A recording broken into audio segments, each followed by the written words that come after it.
Hi friends, welcome back to our channel. இன்றைக்கி இந்த வீடியோவில் நம்ம என்ன பார்க்க போகிறோம் அப்படின்னு பார்த்தீங்கன்னா, நம்ம குக் வித் கோமாளியில் செஃப் தாமு சார் செஞ்ச சிக்கன் செட்டிநாடு மசாலா தான் செய்ய போகிறேன். வாங்க எப்படி செய்யலாம் அப்படிங்கிறத பார்க்கலாம். ஃபஸ்ட்டு செட்டிநாடு மசாலா வந்து நம்ம அரைச்சி வச்சுக்கலாம். ஸோ அதுக்கு தேவையான பொருட்கள்லாம் என்னென்ன பார்த்தீங்கன்னா, ஏலக்காய், ஜாதிபத்திரி, மிளகு, லவங்கம், பட்டை, மராட்டி மொக்கு, சோம்பு, அன்னாசிப்பூ, கல்பாசி, தனியா, மிளகாய் நான் வந்து காரத்துக்கு தகுந்த மாதிரி போட்டுக்கலாம். இந்த மிளகாய் வந்து ரொம்ப காரமாக இருக்குன்றனால இல்லை 2-3 தான் போட்டிருக்கேன். பிரிஞ்சி இலை, சீரகம், இது எல்லாத்தையும் போட்டு நம்ம நல்லா வந்துட்டு அந்த ட்ரை ரோஸ்ட் வந்து பண்ணி எடுத்துக்கலாம். இது நல்ல ட்ரை ரோஸ்ட் ஆனதுக்கப்புறம் நம்ம கொஞ்சம் கருவேப்பிலை ஆட் பண்ணிக்கலாம். கருவேப்பிலை வந்துட்டு நம்ம அந்த வறுக்கிறதுக்கு அந்த ஹீட்டே போதும். நம்ம சிம்மில் வச்சுட்டு ஆஃப் பண்ணிவிட்டு கூட நம்ம வந்துட்டு வறுத்துக்கலாம். ஏன்னா அந்த பாட்டே வந்துட்டு நல்ல சூட்டில் இருக்கும். ஸோ அந்த சூடே அதுக்கு போதும்.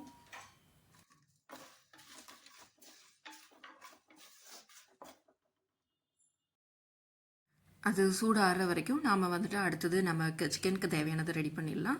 கொஞ்சமாக எண்ணெய், அதில் கொஞ்சமாக பட்டை, சோம்பு, லவங்கம், கறி லீஃபும், பச்சை மிளகாவையும் வந்துட்டு நம்ம ஆட் பண்ணிக்கலாம். நம்ம ஆல்ரெடி அதில் மிளகாய் வந்துட்டு நம்ம ஆட் பண்ணியிருப்போம். ஸோ பச்சை மிளகாய் கம்மியாக ஆட் பண்ணிக்கலாம். நம்ம 3 வெங்காயம் நான் நல்லா புதுசாக கட் பண்ணி எடுத்துக்கிட்டேன். அதை நல்லா போட்டு ஆயிலில் வந்துட்டு வணக்கிக்கிறேன்.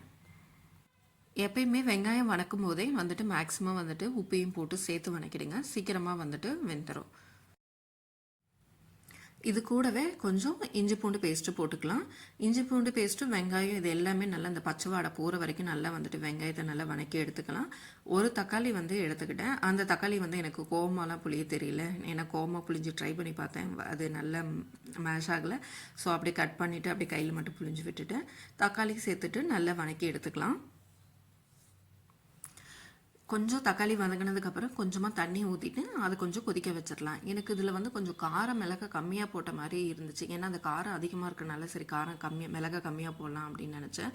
பட் அது கொஞ்சம் கம்மியாக இருந்த மாதிரி ஒரு ஃபீல் ஆச்சு. ஸோ அதனால் கொஞ்சமாக வந்துட்டு காரப்பொடி வந்துட்டு மிளகாத்தூள் வந்துட்டு நான் சேர்த்துக்கிட்டேன்.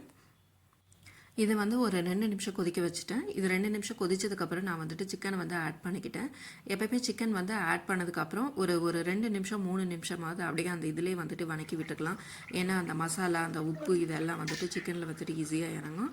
அதுக்கப்புறம் ஒரு 3 நிமிஷத்துக்கு அப்புறம் நான் வந்துட்டு அந்த அரைச்சி வச்சு பார்த்தீங்களா செட்டிநாடு மசாலா, அதை வந்துட்டு ஆட் பண்ணிக்கிட்டேன். அது போட்டுட்டு நல்லா அந்த மசாலாலாம் இறங்குற வரைக்கும் நல்லா கிண்டி விட்டுட்டு ஆஸ் யூஷுவல் வந்துட்டு ஒரு 7 மினிட்ஸ் வந்துட்டு தண்ணி ஊற்றி அதை நல்லா கொதிக்க வச்சுட்டேன். இப்போ நம்ம சிக்கன் செட்டிநாடு மசாலா வந்து ரெடி ஆகிடுச்சு. மேலே கொஞ்சமாக வந்துட்டு கொத்தமல்லி தூவி விட்டு கிளறி விட்டுட்டேன். ஒரு 5 மினிட்ஸ் அப்படியே வந்துட்டு மூடி வச்சுருந்தேன். அந்த ஏன்னா பாட்டு சூடாக இருக்கும் பார்த்தீங்களா, ஸோ அதிலே இருக்கட்டும் அப்படின்னு சொல்லிட்டு அப்படியே வச்சுருந்தேன். கண்டிப்பாக உங்களுக்கு இந்த வீடியோ பிடிக்கும்னு நினைக்கிறேன். மறக்காமல் சப்ஸ்கிரைப் பண்ணுங்கள், ஷேர் பண்ணுங்கள், கமெண்ட் பண்ணுங்கள். இந்த வீடியோ பார்த்ததுக்கு ரொம்ப ரொம்ப தேங்க்யூ. நம்ம நெக்ஸ்ட் வீடியோவில் பார்க்கலாம்.